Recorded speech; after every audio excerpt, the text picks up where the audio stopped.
Good morning, good afternoon, and good evening. Welcome back to another edition of Noles Anonymous. I'm your host, Drake, and today in the stream yard, as always, I got the one and only Mr. David Wise Esquire. David, how are we feeling? I don't know. I said this in the group chat last night. I don't know that I've ever been so at the exact same moment delighted by the fact that we won and aggravated to all hell at what it looked like. Right? Yeah, it's kind of a mixed bag of emotions, but folks, FSU is officially on the board for the 2024 season as they take down and destroy the woke liberal leftist agenda heading into Doak Campbell Stadium. Shout out to the Calgorithm. Their memes are pretty damn Pretty good. funny. Yeah. But FSU took care of business finally in a very, like we said before, Unconvincing. unconvincing and very mixed, bag of results overall. 14-9. Dave, this was a game that, quite frankly, I think that both you and I thought FSU would drop it, especially after we learned that Jaden Ott, the preseason All ACC running back for Cal, was coming back. He's a very talented player. We saw that towards in the fourth quarter last Yep. night. But defensively, this team rose to the occasion and led by none other but somebody that we've seen kind of improve week after week in the one Mr. Number 5, Joshua Farmer. Yeah, buddy. That dude is playing his ass off right now. All year he's been the one on the defensive line that stood out. Good for him, seriously. And it, thankfully it wasn't just him. Mhm. Towards the end of that game, you kind of saw some of the guys we expected to rely on come to life. You saw Pat Payton giving some serious effort and making an impact late in that game. You saw MJJ make an impact late in that game. And God, the one strength, the one known strength of this team coming into this year, to see them kind of all doing individually what you expected them to do, Mhm. that is the only reason we won this game. If not for that defense, and it's not just the defensive line. Shout out to the defensive backs. Huge game from Quindarrius. Huge play at the end there from Edwin. It was just really good to see the strength of the team be the strength of the team. Because otherwise, I don't know what the strength has been. I mean, also shout out to the linebacking core. I think Blade Nicholson actually played a really damn good Yes. game. Cam Riley, same thing, Juice Crier. Like, overall, they finally looked good as a Sure did. unit. And defensive line, you can also shout out Grady Kelly, had a really good game. Yeah. Sion Lolohea also had a really good game. Like, Yep. everyone only did their job, but they did their job plus. Like, Yep. I mean, you point out MJJ did miss a few tackles early on in the game, but when we needed him most, he had that sack on that long on their final drive, and then also helped on the fumble. Then you have Edwin Joseph, who was just, hashtag free them youngins, and I guess now we see why. I mean, the young players like showed up and showed out defensively. Quindarrius Jones had 3 pass breakups on the one series that we saw him out there. Yep. Edwin Joseph, stood out, showed out, and that to me showcases a defense that they're finally becoming what we expected. Now I understand that Cal's offensive line isn't that great, Right. But it but doesn't take anything away from what it they did. it doesn't, and also, I think in total, the defensive line or defense as a whole had 7 sacks. 7 sacks is still pretty damn good on the power on Division I football level. I mean, to me, defensively, they were in their bag. Adam Fuller called a great game, and because, quite frankly, the offense did them no favors, but defensively, they did their job and they responded, and that's what we've been asking for since day one. And I just want to say this. At least I was saying this at the end of the game, Cal got the ball and it just felt like a foregone conclusion that we all knew exactly what was about to happen. That, God damn it, we're going to have DJ go down the field for 70 yards and either score a touchdown or kick a field goal. We're going to have to get in a scoring position in a minute. And thankfully, defense stood up, man. That is just huge props to them. Not allowing a touchdown to, a team that put up 400 and something yards. That's pretty unbelievable in terms of how inefficient you cause them to be turning yards into points. Huge shout out to the coaching staff did their jobs on that one. We've said a lot. And there's a reason we didn't record last week, because had we, it would have been the overreaction podcast of the century. Not that it looked great against Cal, but I'm glad we took an extra week to see, is it really as bad as we think it is? At least on that side of the ball, no. And also shout out to them because also I think the rushing attack, I think they had barely, I think what, around 20 yards like heading into the fourth quarter. Like they were unable to run the ball. That, as we said at the top of the show, Jay did not was going to be their future back, especially after he was out for quite some time. So to me, that was huge for a unit that has been talked about extensively, not only at the local FSU beat, but also on national media, like how they've been basically been struggling to perform to their expectations. So it's really great to see them finally kind of basically step up to the plate. Now, speaking of step up to the plate, we got to talk about one thing with the defense, and I don't think it's on the defense, but it's on someone. What in the hell are we doing on third down? The number of third and longs that were converted, especially late in that game, was you couldn't do that in NCAA 25 playing on rookie mode. Like they were just, Dave. That's been a thing though for like the past few years. It's third. We call it third and fuller for a reason at this point. It's just something. Like honestly, I would feel more comfortable in the game if it was like 3rd and 5 or 3rd and 4 than having like a third and 10 plus at this point.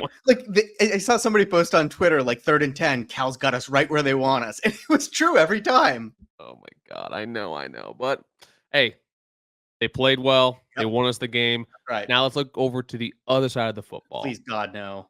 I know we have to. First drive of the game, not so great. Second drive of the game, though, however, we actually were able to score and take the first lead since, I want to say, the first half of Georgia Tech. So almost a month ago at this point. And we saw, how Roydell wasn't a factor in this game because he did not play. Jeremiah Byers also was out, but D. Wash was back in. Jalen Early got some burn as well. I think Robert Scott was also out. So you saw a lot of feeding to Lawrence Toafili, and you saw a little more of a kind of up-tempo kind of game with not like of a hurry-up offense you saw with DJ. And he actually did perform pretty well. You saw passes that the wide receivers, I saw someone catch one. I'm like, we learned how to catch the ball. Because I mean, you saw and during that drive, the first scoring drive, that they actually did their job. They ran great routes. They got open. They made some tougher catches too. Like especially I know the one with Kyle Morlock, the first catch he had wasn't a gimme. So to me, that first drive, I'm like, okay, finally, this is what we need to do. But then, Dave, what happened? Well, Kyle Morlock actually, I just said his name, and it's the last time I'm going to say it this year. He's going to be the he who shall not be named from now on, because that pass he dropped, Drake, I don't get it. I don't get how he's seeing as much playing time as he has. He made a couple plays, but that drop was such a killer, especially when DJ was in rhythm. Like, it has been so hard for this offense to get in sync. The only time they did it, like you said, is when they ran up tempo. I'm not sure why that was the fix. Maybe it's because there's less thinking and more just playing football. Like, you're just lining up 11 on 11 and going after it. Maybe that's what DJ's better at. But there's one thing we need to accept at this point. Mike Norvell is playing with DJ. He's rolling with him. It is what it is. Doesn't matter how much you complain. Doesn't matter how pissed you are about it. That's what's happening. A lot of people aren't happy about it. I will say this. In DJ's defense, when we went up tempo, he really did look like he was clicking. And, he missed that deep ball to Malik, which just, it was such an easy throw. Just put more air under it, and he's going to run right under the ball. Got to hit that. But that deep ball to Ja'Kai was just a thing of beauty. That's what you kind of expected out of DJ when he got here. And that was the difference in this game. That one play was the difference in this game. It shouldn't have been, because we should have had more scores than that. But yes, the offense was, I don't want to say they did enough. I don't think they did in that game. I don't think they did either. There are so many things we have to talk about with this offense. I truly don't even know where to start. Like, I'll say the positive. I was really glad to see Hakeem make a nice catch. That kid is going to be so valuable to this team, especially with his blocking outside. My God, that kid's relentless. But yeah, that's I think the positives kind of start and end with that. Kam Davis is going to be good. Kam Davis is going to be very good. I mean, I'm glad to see that he got some playing time, because you need to get him accustomed to blitz pickups. That kid is massive for a freshman in college. So yeah, he's going to make an impact here. Shout out to Lawrence Toafili. He was running with a purpose all night. He was acting like a lead back. It was so good to see just somebody give a spark to the running game. And When that running game got a spark, that's when DJ kind of like got a little more into rhythm too. And once the running game went a little bit to the wayside, no coincidence, that's when the wheels fell off. So yeah, we're going to have to rely on that happening. It was just really good to see that it's capable of being done in there somewhere. It was good, and I think the one thing that we can kind of also, from my point of view, and tell me if I'm incorrect here, Dave, it's that when DJ was like in that rhythm, it felt like he was firing, right? Just quick, quick, quick, quick, Yep. quick. But the moment something goes off schedule, Yeah. it feels like starting, and it starts with him. It feels like everything goes out of sync, and I mean everybody. It means running the routes, proper block, and catching the ball. I mean, you saw. I mean, there's a few times where I have criticized. I think Mike's play calling has been kind of mid so Bad. far this season. But there are times if you I rewatched it this morning. If you watched the game, that you see LT is wide open on the Yep. wheel route 3 or Yep. 4 separate times, and, like, he's like, "DJ, you just either someone needs to tell him that, he's open for the score, or he's just not looking for it." And it's getting to a point now where, yes, Mike is gonna stick with DJ probably for the rest of the year, Yep. which I disagree with primarily because I think you need to find out what you have with Great. either Brock or Luke, but that's gonna be a conversation for maybe in November. But to me, if you are going to ride with him like that, you need to kind of guide him at that point, but also you need to learn whether or not is it that he just is not looking for it, or he just can't see it. Not that he doesn't want to see it. And if that's the case, well, I don't know why would you keep rolling him out there with that. Yeah, I'm completely with you there. You saw like encapsulated in one play kind of the issue with this team. Like on the play, DJ threw an interception. When you don't give DJ enough blocking, it just seems like all bets are off in terms of what's about to happen. That ball should never have been put in the air. That took points off the board. We were in Mhm. field goal range. Take a sack for all I care. Throw the ball away. Hey, Do to be anything. fair, we don't know whether or not Mike would have won for the field goal. So I mean, Yeah, I don't know about that, but yeah, that's continue. fair. But it just you have to either protect him or figure out a way to scheme up so that he's out of the pocket and away from the blitz, or maybe he's not picking up the pressures. There are so many compounding factors of why this offense is not clicking. But as long as Mike's going to go with DJU at quarterback, he needs to recognize his strengths and weaknesses and play to the strengths and away from the weaknesses. Like, best example I saw of that. Why the are we throwing RPOs 5 yards behind the line of scrimmage when it's like 2-on-1? There's one blocker trying to block two guys.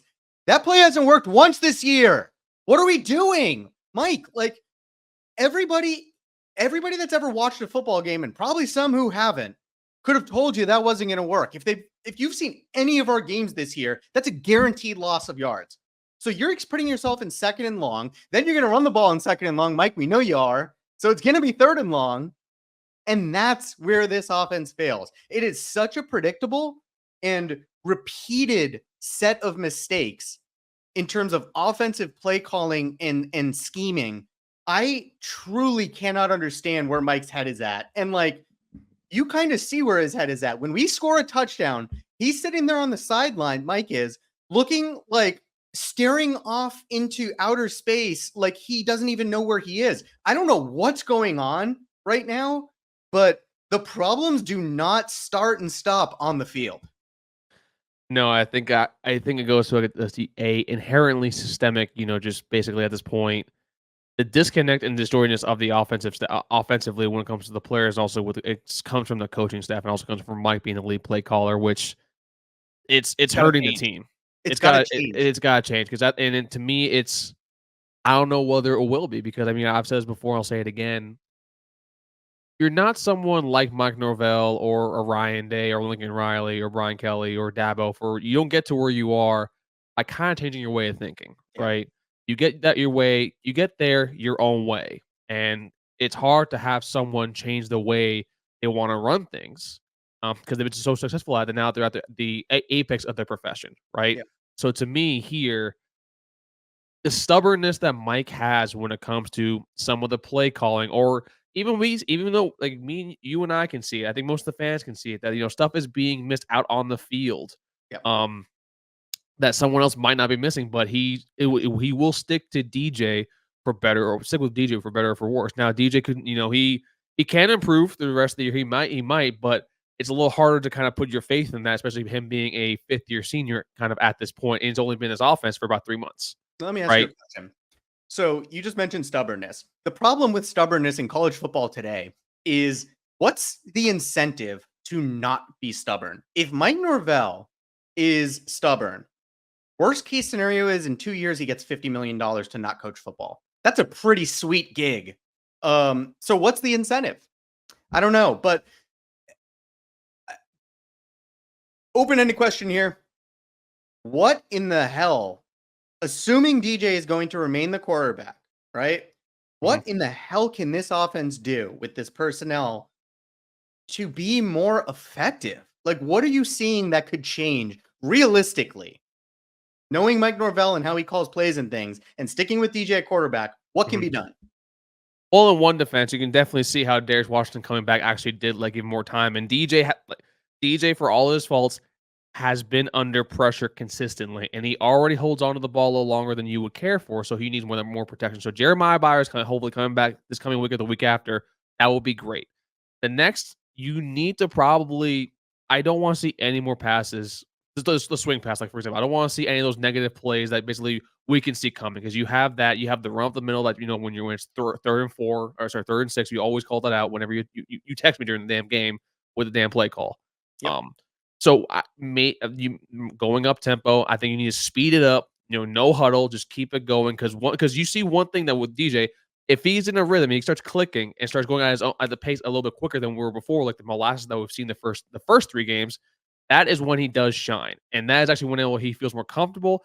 And you saw him on that second drive. He was rolling out the pocket. He's moving. He looks free. He looks flowing. He's not the most graceful fast person out there, but he looks comfortable. And more importantly, I saw him smile. It looked like he's actually having fun during that drive. So to me, I think you need to speed it up.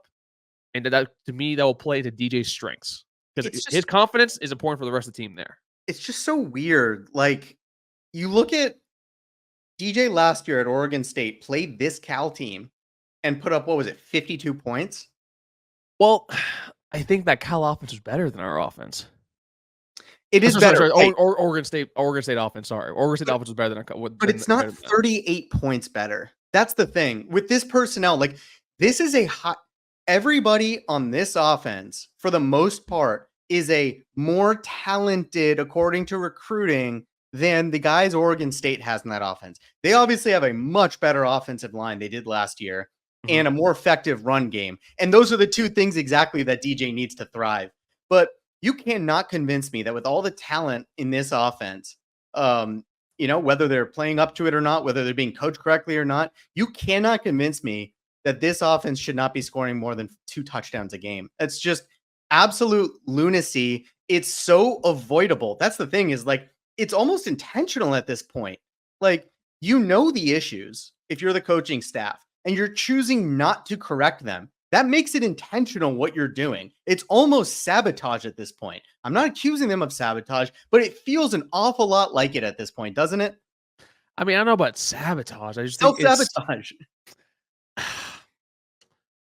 I just think that to me, this just goes back to stubbornness. I don't know what self-sabotage, because like that means you're purposely doing it to yourself, right? To me, I think this is just them. They've ran something a certain way and it's always worked. The fact of the matter is that now it's not working is now we're all criticizing for it. Like, kind of, I think a perfect example of that is the transfer portals, right? Yep. How the first few years, the transfer portal was extremely effective in hitting on a super high clip. This is the first year, though, we can probably say that some of the the portal kids that came in that I think me and you discussed it back in January, these weren't the one-time fixes. This is maybe for 2 or 3 years, some of these kids with a lot more eligibility. So that to me is more playing for the long game. So you're not going to see the results faster, but no one cares about that when we're criticizing the team, whether it's the beat or whether it's national media, right? Yeah, but I would be okay with what you just said, if not for the fact that Mike Norvell looks like he couldn't possibly care less to be out there. And I'm not saying he doesn't care, but last year and the year before that and the year before that, you saw fire. You saw when a player did something wrong, Mike Norvell go over and have a teaching moment. They highlighted it on TV. We highlighted it on the podcast. Everybody talked about it because it was so cool and good to see, right? Mm-hmm. Didn't see that a lot under Taggart. Definitely didn't see it towards the end with Jimbo. So it was just really nice the last few years seeing the fire of Mike Norvell. That inspired the team. It inspired confidence in the fans that we're going to do things right. You're not seeing any of it. It looks like apathy out there. And you combine the insanity of trying the same thing over and over and not, and, having the same poor result with the pure appearance of apathy. And that's what looks intentional to me. You add those two things up and it seems like intent. And I have to see some change starting soon. And I'm not saying fire the whole coaching staff today, if you're Mike, but after 4 games, what you can't do and what maybe you can do. Try the things you maybe can do. At least see what it looks like with Brock out there on a drive or two. Florida played DJ Lagway specifically on drives 3, 6, and 9. They figured out a way to work him in there. Why can't you do that with Luke? Why are we the only team in the country that can't seem to free them youngins and get the freshmen out there to see what they're made of? If they can't cut it, take them back out. Let it be a learning moment. The season's over anyways. It doesn't matter. I do want to see what these young kids are made of. And if Mike's going to be so focused about looking crappy, scraping to maybe not lose on any given Saturday, that's not enough to make anyone happy at this point, right? I mean, my opinion, I don't think we should be playing freshman kids that super early. But I think, kids like that have been second year in the program, you definitely want to see burn. I think Quindarrius Jones, Edwin Joseph, KJ Kirkland, those are prime examples, and they played a lot yesterday. I think Jabril Rawls, too. I think he almost had a pick yesterday. Yeah. Well, Saturday as we're recording this now. It would be dropping on Monday. I mean, Kam Davis, he's physically ready. He put him out there. Why aren't we seeing some of these receivers? Do you remember the little freak scare that we had about Kam Davis? But guess what? Kids built like a tank, popped right back up, and got back out there. How many of the freshmen are built like Kam Davis? Because I think he's 1-1, dude. I don't know, but it seems like we're the only team in the country that's incapable of even finding out. Where do we go from here, Drake? Let's do that. How do you feel going into the SMU team that just scored 66 points yesterday? I don't think SMU is very good. I don't think TCU is good either. That doesn't change the fact that, listen, look, I mean, to me, you called them apathetic, and not the players. No. I said Mike. I said you called Mike apathetic. To me, it's more. I think he's calling. I think the guy's broken. I think from a play calling standpoint. I mean, that touchdown, it didn't come from like I didn't care kind of thing. It's more like, thank God we scored that. And it wasn't like a relief of like, oh, thank God, we're going to move forward. He's like, oh, thank God, I don't have to worry about this. Kind of like from a state of panic. To me, the guy has not been the same since the snub. To me, the guy, if we're being honest, a wholesale change to me, you need to hire a new play caller heading into next year. I think that's somebody. I think also when it comes to changes of the staff, maybe Brock and Luke don't look that great in practice. And to me, that's a direct reflection of the guy he promoted when Dillingham was gone. So maybe you look at that, and maybe the play caller comes from somebody that's going to be able to help the quarterback room. When it comes to young players, I do think I want to see more of the defensive players with that. Offensively, I mean, Hakeem Williams, obviously you want to see that. Kam Davis is the special case. I mean, he's a big kid. I mean, he's built like a damn tank. That's kind of why because to me, it's physically he's ready, right?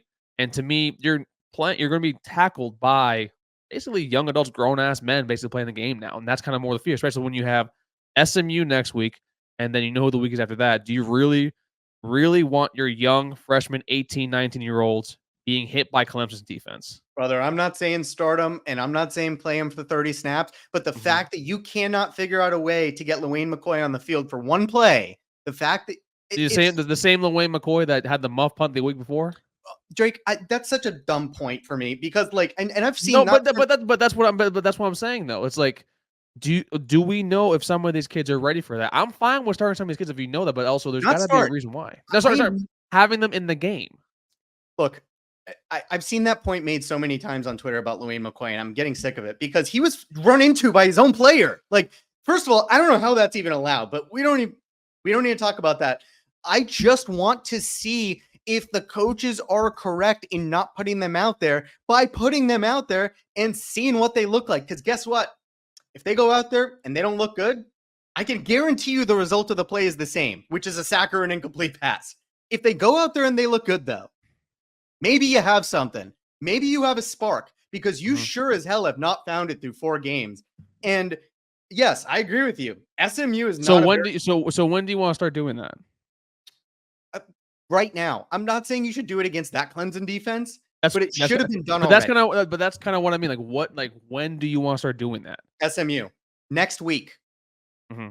Like, we're not going to win the rest of our games. We can all agree on that. We're not going 9-3. So what are you talking about, bro? Come on, we're about to go on a 9-game winning streak. We're about to go to sharp. I'm joking. I'm completely joking. You can get out of fantasy land. The season, bro, I left that. I left that after week 1. I was the one saying that we were ass. You were, to your credit. But I don't need to put those kids out there against that Clemson defense, for example. Absolutely. I would love to see them against a bad SMU team, because A, it's a winnable game, but B, you're probably going to need to score some points in that one. And I can guarantee you run the same offense out there that you have the first 4 weeks, you are not going to score as many points as SMU, which means you will lose the game unless you have 4 defensive touchdowns, which, the way the defense is playing right now, who knows? Maybe they can get some points on the board, but if not, you're going to need to try something different. And you haven't shown that you're going to do it through play calling. You haven't shown that you're going to do it through scheming. What's left? Personnel? So then offensively, who are kind of the young guys that you do want to see? Because Malik Benson, when he has been targeted, he has caught the Bucs, I think, for -1 drop.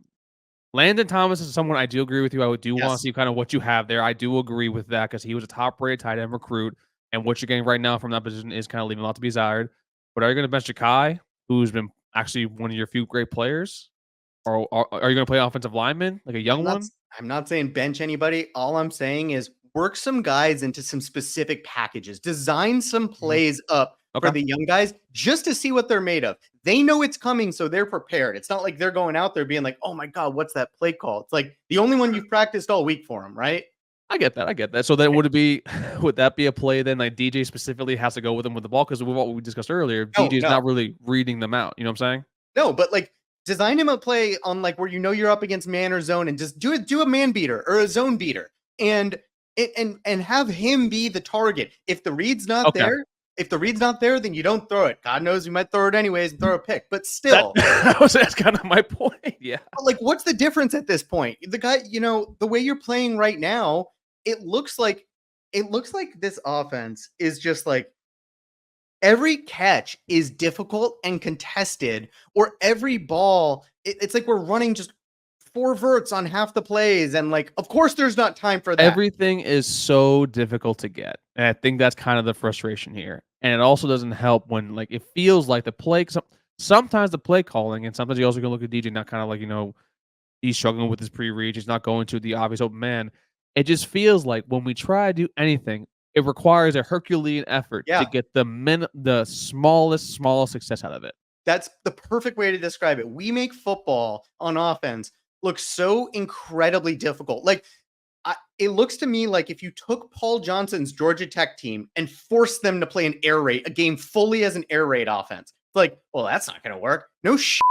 And that's exactly what's happening here right now. You're just shoving a square peg into a round hole and saying, gee, I can't understand why this isn't working after 240 minutes of football. I don't understand it. This is one of the worst coaching jobs I've seen at any level of any sport in quite some time. Like, you don't have any idea what's sitting on the bench in Elijah Moore and Lewayne McCoy and Mekhi Danzy and Luke Kromenhoek. You have no idea. You're assuming it's bad. You're assuming it won't work. Well, guess what? I don't have to assume that it isn't working now. You got a little more to say, Dave, or are you good? Well, I'm going to have a long, long day. I'm not taking these bleeps out. It's too much work. But, I mean, look, Dave, when it comes to I kind of said youth movement earlier. I kind of wanted to see what you kind of had when it comes to your second-year players. This is where I definitely see that losing a Destin Hill definitely did hurt you out in the long run. I think someone of his caliber, I've been high on him since he committed a few years ago. That's someone that you definitely would have been a great weapon alongside Hakeem and also Malik. But now at this point, we know what Mike's going to do. Mike's going to ride with DJU until, quite frankly, they're just even more. And we're going to support. I mean, we're going to support the team. We're going to support DJ because, DJ, Yep. Great pass to win the game. Yep. But also to me, I think part of it obviously is, he's struggling in a newer offense, but he also DJU is kind of being the DJU that we've always known. And there's also times where your offensive line isn't blocking. Yep. Your pass catchers aren't catching the ball. And sometimes the play calling, you're just put into bad situations. Or, quite frankly, decisions are made where you have a kicker that can kick, 60 plus at this point, and you leave him on the sideline. So to me, just overall, offensively, there is no identity because we don't know what we have Yep. at this point. Yep. That's right. I have nothing else to say. I'm not doing this. I'm getting myself all worked up. We got to win. Let us carry that positivity into next week. Drake, you know what? I'm just going to say it. Thank you, everybody, for listening here today at Noles Anonymous. We appreciate your support, and we appreciate every single one of you who listened to us here today and who's still watching and supporting Seminole football. Drake, tell them where to find us and thank them too. Well, folks, I want to thank each and every single one of you for coming to our little episode. I know Dave isn't usually this anime. He's kept it close to the vest, but I'm kind of proud of him for kind of letting it out. It's kind of therapeutic to what we're here for because we are your support group. We're all for all fans who are currently suffering from Florida State fandom. If you can, please like this video, share it on either Twitter or X, whatever you want to call it, Facebook, or wherever you want to show your friends and family at. Please ding the little bell so you know when new content immediately drops. Follow the page. And Dave, take us out. Yes. I don't know what you say at the end. I don't usually do the ending here. Thank you, everybody. We will be back. I don't know, maybe we'll talk some SMU specific ball. Maybe maybe we won't. Who cares? Coaches don't care, so whatever. But we do appreciate you being here, and we will see you next time on Noles Anonymous. Thank you. Take care, everybody. Go Noles.